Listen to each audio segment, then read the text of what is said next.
2 Kings chapter 9. The prophet Elisha summoned a man from the company of the prophets and said to him, "Tuck your cloak into your belt, take this flask of oil with you, and go to Ramoth Gilead.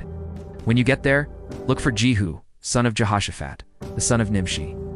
Go to him, get him away from his companions, and take him into an inner room. Then take the flask and pour the oil on his head and declare, 'This is what the Lord says. I anoint you king over Israel.'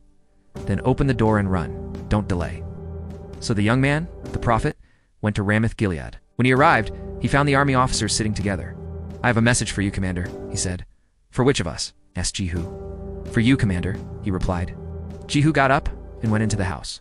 Then the prophet poured the oil on Jehu's head and declared, "This is what the Lord, the God of Israel, says.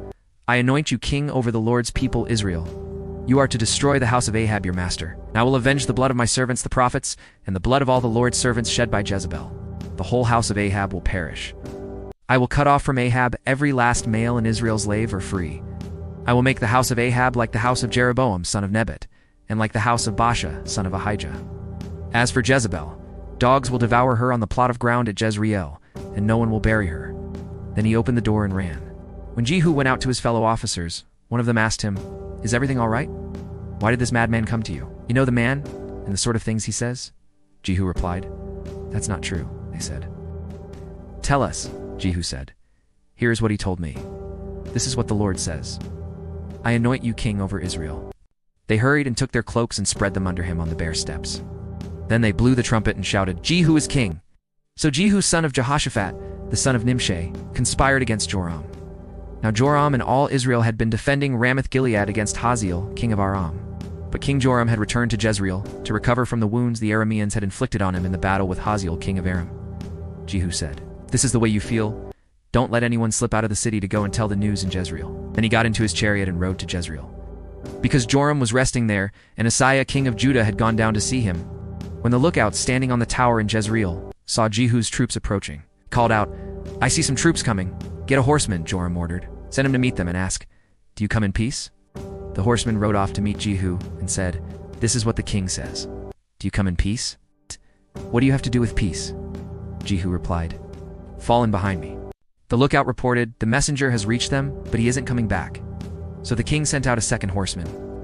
When he came to them, he said, "This is what the king says. Do you come in peace?" Jehu replied, "What do you have to do with peace? Fall in behind me." The lookout reported, "He has reached them, but he isn't coming back either." The driving is like that of Jehu, son of Nimshi-he, drives like a madman. "Hitch up my chariot," Joram ordered.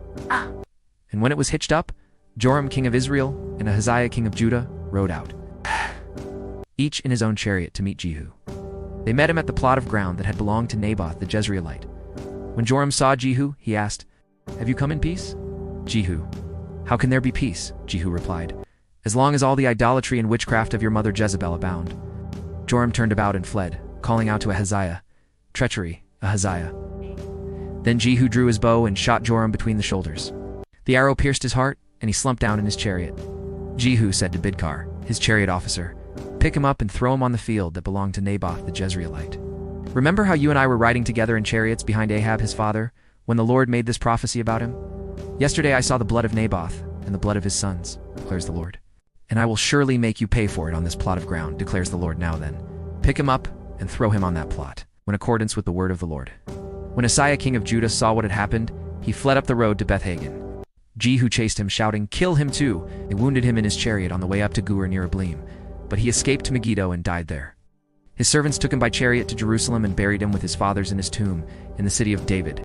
In the 11th year of Joram son of Ahab, Ahaziah had become king of Judah. Then Jehu went to Jezreel. When Jezebel heard about it, she painted her eyes, arranged her hair, and looked out of a window as Jehu entered the gate. She asked, "Have you come in peace, Zimri, you murderer of your master?" He looked up at the window and called out, "Who is on my side?" "Who?" 2 or 3 eunuchs looked down at him.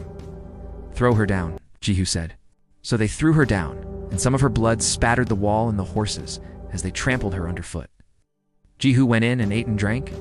"Take care of that cursed woman," he said, "and bury her, for she was a king's daughter."